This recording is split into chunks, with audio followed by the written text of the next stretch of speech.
What's up, guys? It's Brendan from Best Life Weight Loss, and today's bike vlog, I want to talk about nutrient-dense foods and the idea of focusing on that instead of focusing on what you're restricting. So obviously, what are nutrient-dense foods?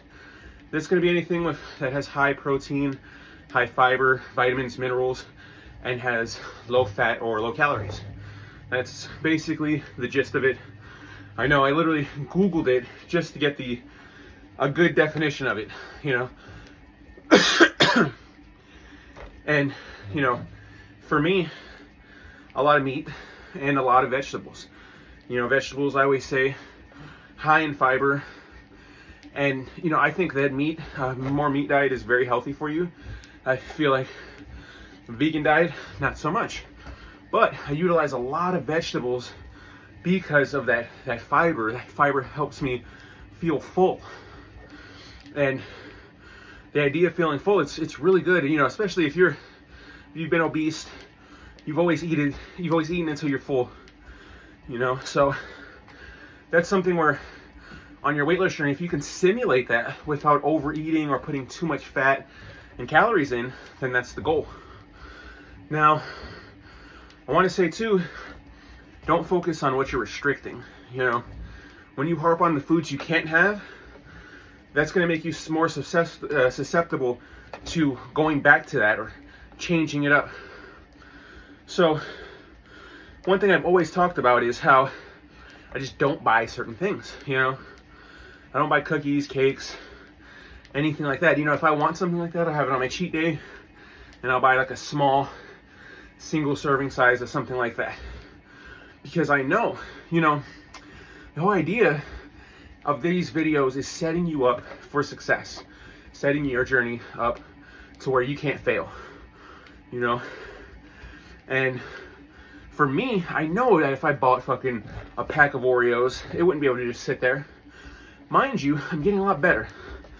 Whereas like I've had things now where a couple of sweets where I bought it for the cheat day and I just never ate it.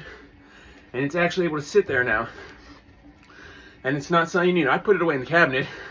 That's another thing. Don't leave shit out.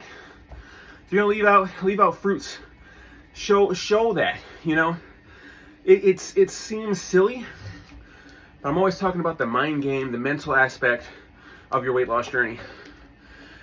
And not seeing chips and cookies and fucking bread and all this stuff, that in itself can help kind of mind game it. When you come in for a snack in the kitchen and you see bananas, apples, and oranges, mentally you're going to be more likely to grab one of those. Me, I like to keep a lot of my fruits in the fridge, so when I open the fridge I see them because I like them cold fruits. But that's the kind of idea of just setting yourself up in that regard. Now, when it comes to restricting certain foods, I find that there's a lot of different alternatives. Recently, I've been talking about that keto bread that I found, and I don't follow any kind of crazy fad diets. I don't follow a keto diet. I don't follow any of that shit. But I'm always reading the labels. I'm always looking for better alternatives. So I wanted to start eating burgers with bread on 1 day a week. Really missed having burgers. Burgers were always something I really loved. So when I found these keto buns, 50 calories a bun. Whereas the bread I was buying was anywhere from 150 to 170 a bun, And at that time, I'm eating two of those. Whereas right now, I'm only eating the 150 calorie bun. Had like 2 grams of carbs. I can't say it had crazy nutritional value, but it didn't have all the terrible aspects of like an enriched flour bread, which is just terrible for you, And when I made the burger, I made a double burger, and instead of using 2 different buns, I just, 1 bun, 2 patties, lettuce, onions, every meal I make, even on a cheat day, I try and incorporate some kind of vegetables because I need that full feeling without shoveling more garbage in, That's the idea of nutrient-dense foods. It's just ways to where you feel like, hey, I'm eating a lot, I'm getting a lot in, but you're not consuming a lot of calories, you know?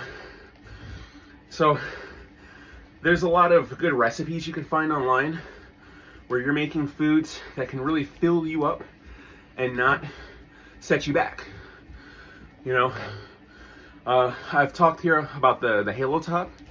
It's a crazy alternative for ice cream that I've just recently found. Less than 300 calories, you know, one was like 380 or 360, a pint. My last cheat day, I made the mistake of buying 2 of those. I ate them both the same fucking day, back to back. So I know, like, my brain, I'm like, yeah, I only consumed 700 calories where a fucking Ben & Jerry's tub was 1,400 calories for one.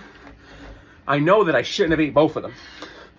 So what I'm going to do now is this weekend when I do my grocery shopping, I'm only going to buy one. Because I know I can't control myself with that shit. Even though it's a whole fucking pint, I could not control myself with that. And those are the things you want to look for. When you buy something and you say, oh, I'm just going to eat like this, and then you eat the whole thing, then you realize, like, oh man, I can't control myself with that. So that's when you have to make the change. But, you know, I've been preaching the diet sodas too, you know. Can't say that aspartame is the best in the world. I can't say it's not going to be good for you. I can't say it's not going to be bad for you. But in moderation, I can easily say it's better than having a regular soda in that aspect of sugar and calories. It's just liquid sugar and calories. You know, if you're not morbidly obese and you're not worried about every little aspect, then maybe just a regular soda can be fine on your cheat day. But if you want it to be consistent and you really want to cut out the bullshit, I feel like that implementing a diet soda instead, when you're going to have a soda, just have a diet one instead. I feel like that, I don't know if it's like another mind game aspect, but whereas before, case in point, I'd eat my meal, I would finish the fuck out of that soda. 20 ounce, that shit would be gone.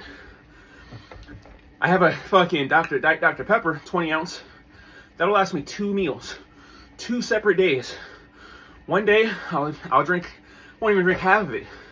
And the second day, I'll finish it off or I'll have a little bit left. That never happened with regular soda.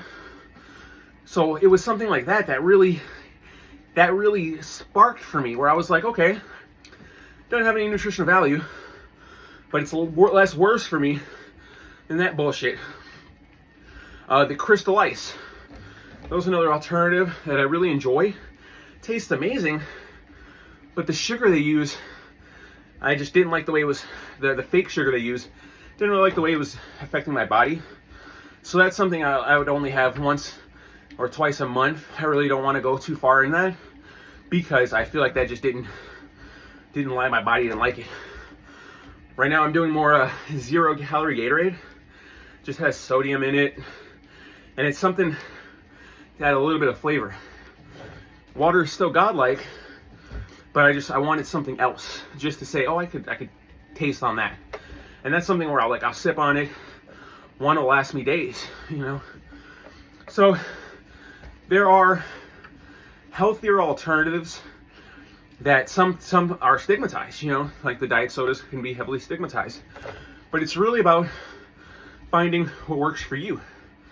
You know, these alternatives have helped me cut out a lot of the bad waste, and by doing that, I'm actually finding even better alternatives now, where it's like, I found like the Crystal Ice and the fake sugar, but now I'm going to the low calorie Gatorade, where it's no sugar.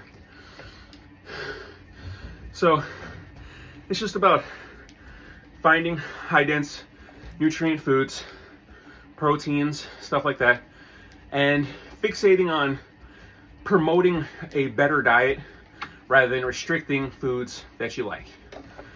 Because you can have the foods that you like and just make them more healthy. Make them in a way where they aren't packed with sugar, oils, all this stuff. That's why I preach cooking your own foods. But enough rambling for today. I hope you get the gist of what I'm trying to say, and just about picking the foods and making them right for you. It always comes down to what's best for you, no one else. I hope you start your weight loss journey today and stay positive.